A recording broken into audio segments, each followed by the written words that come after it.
Hello students, I hope you all are doing well. Today we are going to talk about our third fundamental particle, that is neutron. You people are very much aware कि ये जो topic है ये chapter 2 atomic structure से belong करता है and discovery of neutron was conducted by using a scattering experiment. Scattering experiment was performed by Chadwick and he used the lighter elements like beryllium and boron for this experiment.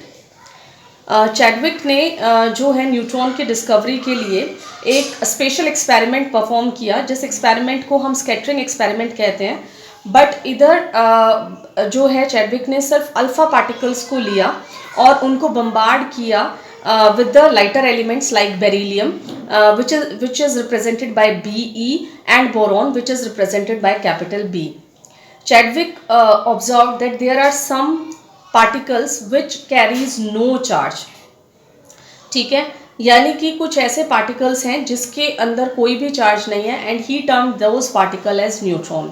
So our third fundamental particle is neutron which carries no charge but has a mass nearly equal to that of the hydrogen atom.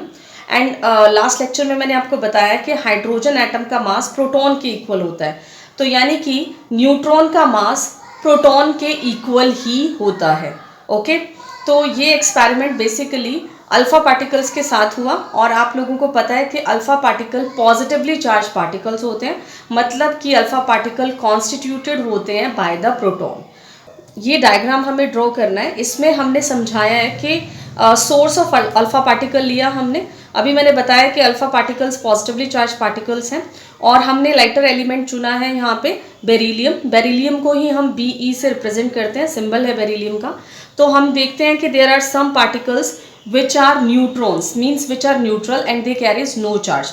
तो ये आपको draw करना है diagram when question comes about the discovery of the neutron. I hope आपको तीनों fundamental particles की discovery और scientist name plus experiment clear हो गया हो. If you people are having any kind of doubt then you can ask me in a comment box.